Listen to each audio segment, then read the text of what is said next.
Je rappelle que le fait de refuser l'idée de posséder une entreprise à titre privé s'appelle le socialisme, à ne pas confondre avec les socialistes. Ça, c'est autre chose. Et en fait, dès la Révolution française, dès qu'on crée ce droit de posséder une entreprise, qui est le droit de propriété, dès ce moment-là, le débat commence avec Babeuf, avec Robespierre, avec les autres, sur le fait que tout un tas de gens disent non, il y a un truc qui va pas là. Vous êtes en train de nous remettre le servage sous une autre forme, enfin, avec le salariat, etc., etc. Et donc la limitation de ce droit de propriété, c'est l'enjeu constant. Ça va s'appeler le socialisme, ça va s'appeler le communisme, tu vois, mais on n'en est toujours pas sorti. Et là, Macron va tout dézinguer au nom du droit de propriété, tu vois.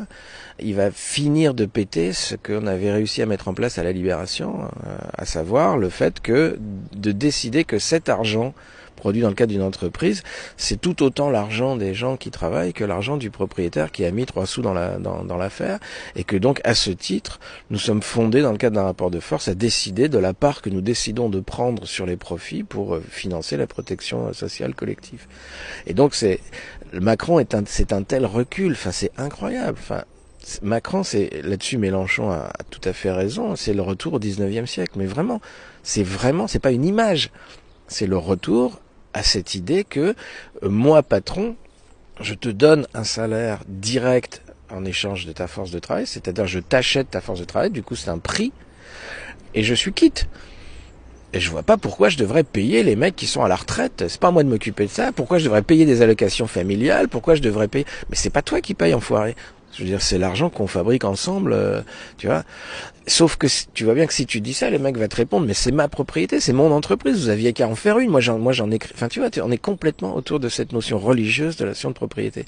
Et donc, on n'en sortira pas tant qu'on n'attaquera pas la propriété. Et tu vois bien que si tu oses attaquer la propriété, alors là, attention, là c'est autre chose. C'est Pol Pot, enfin tu vois, c'est le communisme, c'est le goulag, etc. Vous nous a-t-on dit sur Mélenchon, oui, vous allez voir, Chavez, le Venezuela, c'est son modèle, Staline sous les cocotiers. Sauf qu'à la Libération, on a attaqué la propriété. Ô combien. On a nationalisé toutes les entreprises qui fabriquaient de l'électricité à droite à gauche, on les a indemnisées très correctement, faut qu'ils arrêtent de pleurnicher. Et on a dit ça peut pas être privé, ça peut pas être privé, ça peut. On a nationalisé les banques, tu vois. Bref. Et donc la question du complot, c'est là-dessus qu'on était parti, si tu veux, c'est que tu t'aperçois que sont désormais définis comme complotistes les gens qui repèrent des stratégies de défense d'intérêts de classe. Voilà, c'est ça un complotiste. Un complotiste, c'est un mec qui dit, en fait Macron et sa bande là, ils sont en train d'organiser le truc pour refiler tout le pouvoir aux propriétaires, tu vois.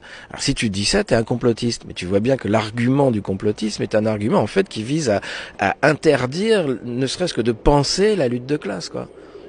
Tu parlais de la marche triomphale vers le 19e siècle, de cet univers où tout le monde serait libre, c'est-à-dire l'ouvrier serait libre de vendre ce travail à un patron qui serait libre de l'acheter, mais il me semble qu'il y a un barbu assez célèbre qui a glosé là-dessus, en évoquant, je crois, le renard libre dans le poulailler libre. On y revient. Ça, c'est tout le travail de Bernard Friot qui est quand même extraordinaire. Enfin, c'est la seule perspective crédible pour la gauche aujourd'hui. Pour moi, c'est Bernard Friot, j'en vois pas d'autre. Parce que il rappelle un truc très simple qui est que le salaire, donc, qui, jusqu'à la fin du 19e siècle, est effectivement le symbole de notre aliénation, à savoir qu'il est simplement un prix, le prix de notre force de travail, d'accord ?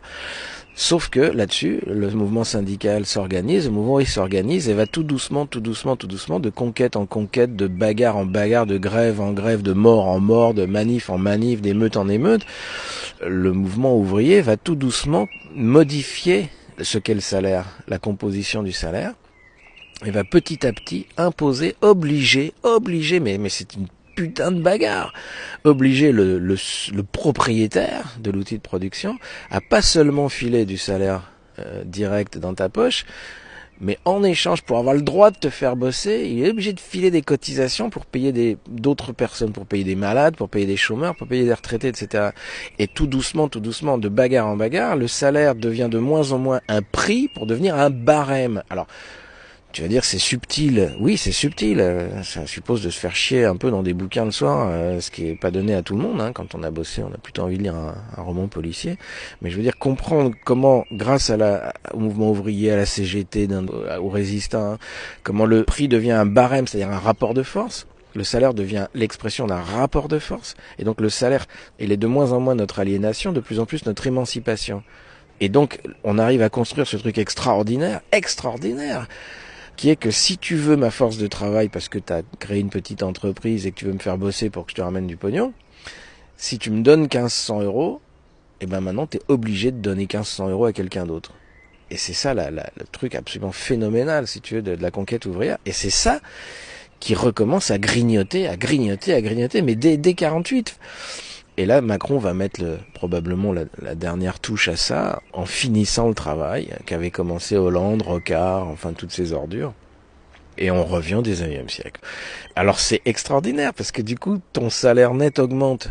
Alors là, l'arnaque, elle est grandiose, mais en même temps, elle est très bête à comprendre. Si j'autorise le patron à ne plus payer de cotisation, je peux augmenter ton net. Actuellement, si je te donne 1500, il faut que je donne 1500 à quelqu'un d'autre. En plus. Mais si Macron me dit, les 1500 que tu dois donner à quelqu'un d'autre, oublie.